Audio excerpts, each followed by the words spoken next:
The flu season is upon us. Which type will we worry about this year? And what kind of shots will we be told to take? Remember the swine flu scare of 1976? That was the year the U.S. government told us all that swine flu could turn out to be a killer that could spread across the nation. And Washington decided that every man, woman, and child in the nation should get a shot to prevent a nationwide outbreak, a pandemic. Well, 46 million of us obediently took the shot. And now 4,000 Americans are claiming damages from Uncle Sam amounting to $3.5 billion because of what happened when they took that shot.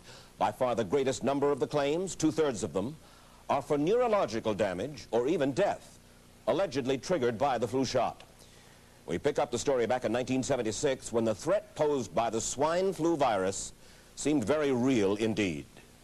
This virus was the cause of a pandemic in 1918 and 1919 that resulted in over 500,000 deaths in the United States, as well as 20 million deaths around the world.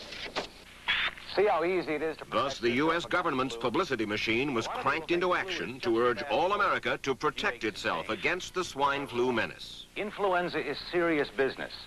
During major flu epidemics, millions of people are sick and thousands die. Well, this year you can get protection. The vaccines are safe, easy to take, and they can protect you against flu. So roll up your sleeve. Protect yourself. One of those who did roll up her sleeve was Judy Roberts. She was perfectly healthy, an active woman, when in November of 1976, she took her shot.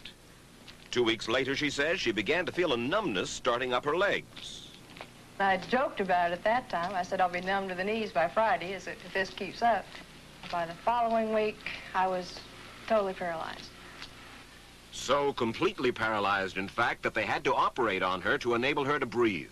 And for 6 months, Judy Roberts was a quadriplegic. The diagnosis? A neurological disorder called Guillain-Barré syndrome, GBS for short. These neurological diseases are little understood. They affect people in different ways. As you can see in these home movies taken by a friend, Judy Roberts' paralysis confined her mostly to a wheelchair for over a year. But this disease can even kill. Indeed, there are 300 claims now pending from the families of GBS victims who died, allegedly as a result of the swine flu shot. In other GBS victims, the crippling effects diminish and all but disappear. But for Judy Roberts, progress back to good health has been painful and partial. Now, I noticed that your smile, Judy, is a little bit constricted. Yes, it is. Is it different from what it used to be? Very different. I have a greatly decreased mobility in my lips. And I can't drink through a straw on the right-hand side. I can't blow out birthday candles. I don't whistle anymore, for which my husband is grateful. It may be a little difficult for you to answer this question, but have you recovered as much as you are going to recover? Yes, this is it. So you will now have a legacy of braces on your legs for the rest of your life? Yes, the weakness in my hands will stay and the leg braces will stay. So Judy Roberts and her husband have filed a claim against the U.S. government. They're asking $12 million, though they don't expect to get nearly that much. Judy, why did you take the flu shot? I'd never taken any other flu shots, but I felt like this was going to be a major epidemic. And the only way to prevent a major epidemic of a really deadly variety of flu was for everybody to be immunized. Where did this so-called deadly variety of flu, where did it first hit back in 1976? It began right here at Fort Dix in New Jersey in January of that year when a number of recruits began to complain of respiratory ailments, something like the common cold. An Army doctor here sent samples of their throat cultures to the New Jersey Public Health Lab to find out just what kind of bug was going around here. One of those samples was from a Private David Lewis who had left his sickbed to go on a forced march. Private Lewis had collapsed on that march, and his sergeant had revived him by mouth-to-mouth resuscitation. But the sergeant showed no signs of illness. A few days later, Private Lewis died. If this disease is so potentially fatal that it's going to kill a young, healthy man, a middle-aged school teacher doesn't have a prayer.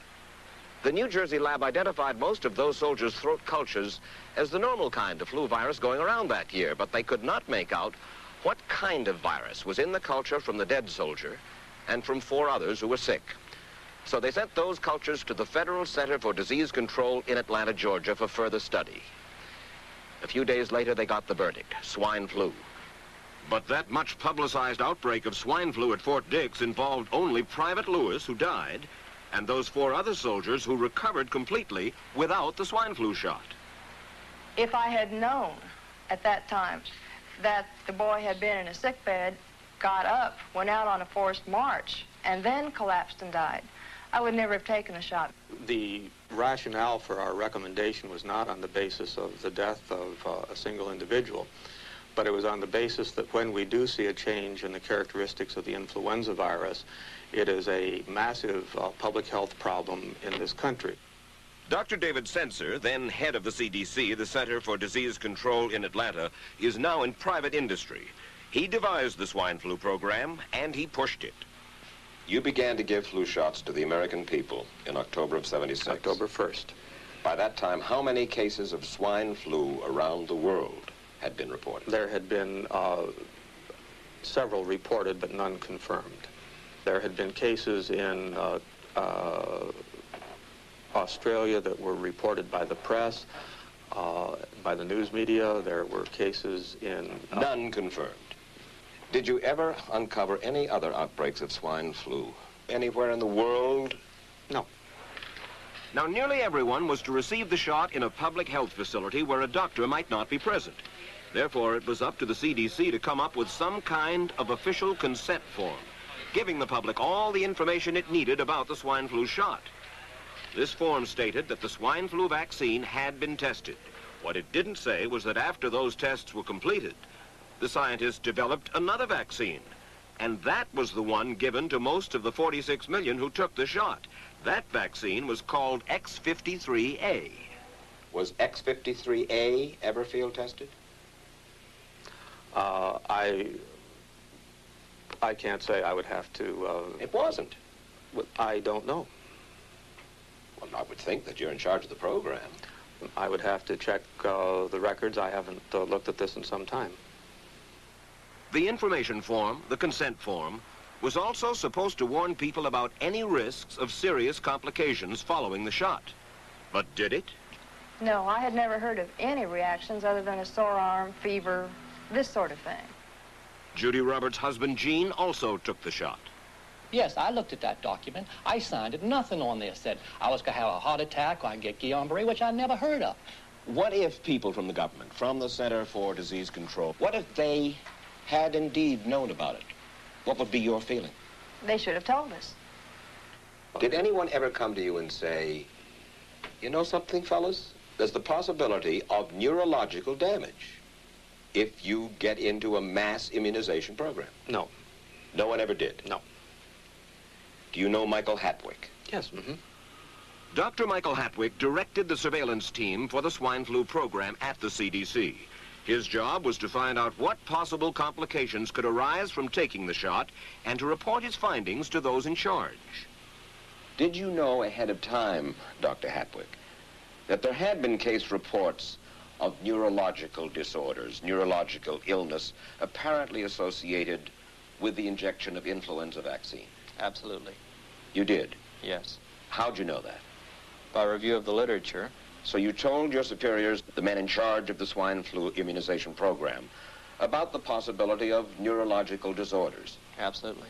What would you say if I told you that your superiors say that you never told them about the possibility of neurological complications? That's nonsense.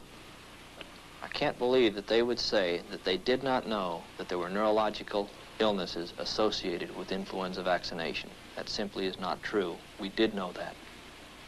I've said that Dr. Hatwick had never told me of his feelings on this subject.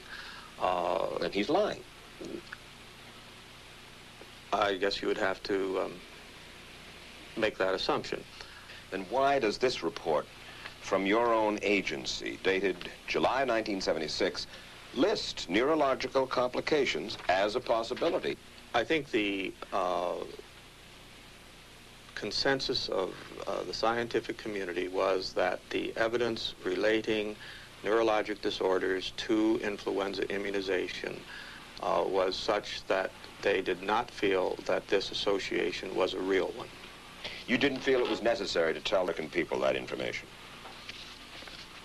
I think that over the years we have tried to inform the American people as fully as possible. As part of informing Americans about the swine flu threat, Dr. Sensor's CDC also helped create the advertising to get the public to take the shot.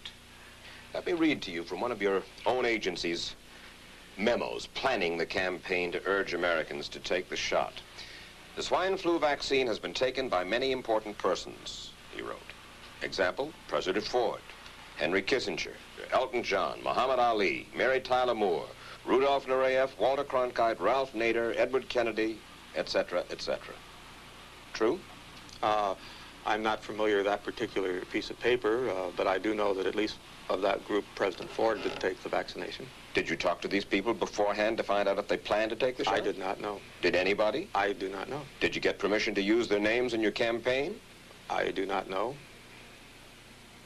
Mary, did you take a swine flu shot? No, I did not. Did you give them permission to use your name saying that you had or were going to? Absolutely not. Never did. Did you ask your own doctor about taking the swine flu shot? Yes, and at the time he thought it might be a good idea. But I resisted it because I was leery of having the symptoms that sometimes go with that kind of inoculation. So you didn't? No, I didn't. Have you spoken to your doctor since? Yes. And? He's delighted that I didn't take that shot. You're in charge. Somebody's in charge. There are... This is your advertising strategy that I have a copy of here. Who's it signed by? This one is unsigned. But you'll acknowledge that it was your baby, so to speak. It could have been from the Department of Health, Education, and Welfare. It could be from CDC. I don't know. I'll be happy to take responsibility for it.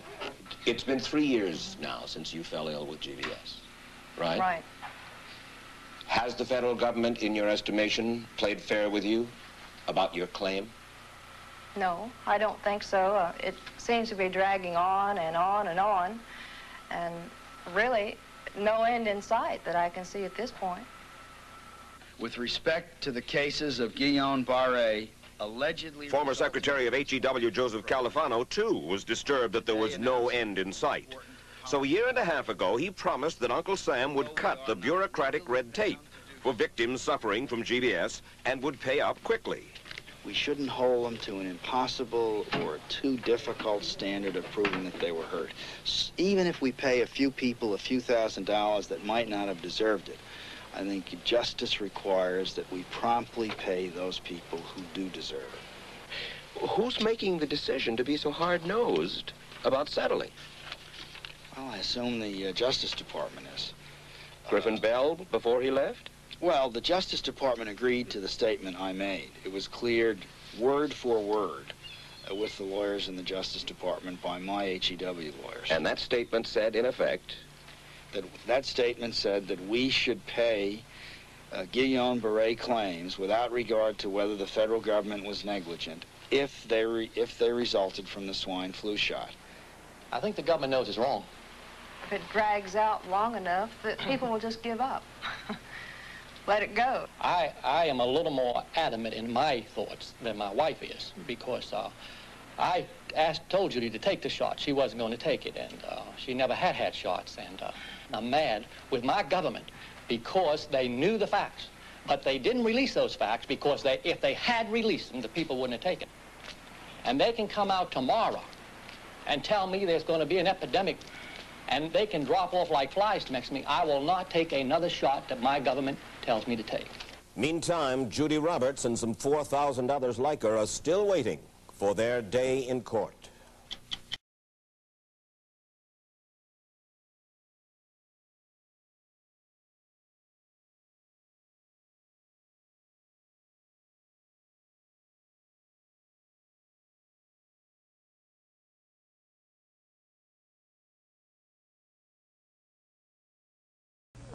I don't need another flu shot. I had a flu shot last year.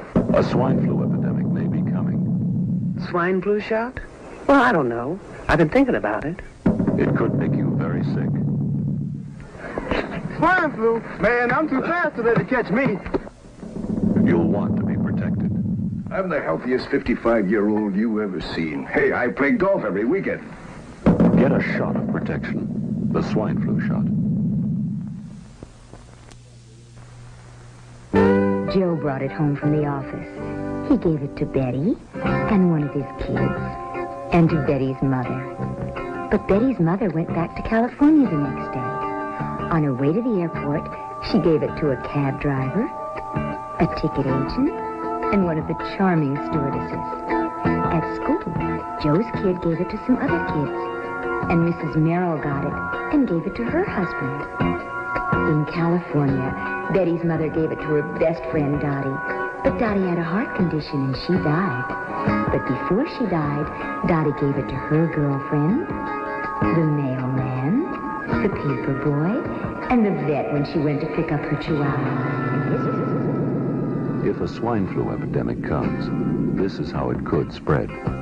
You'll want to be protected, especially if you're elderly or chronically ill. Get a shot of protection, the swine flu shot.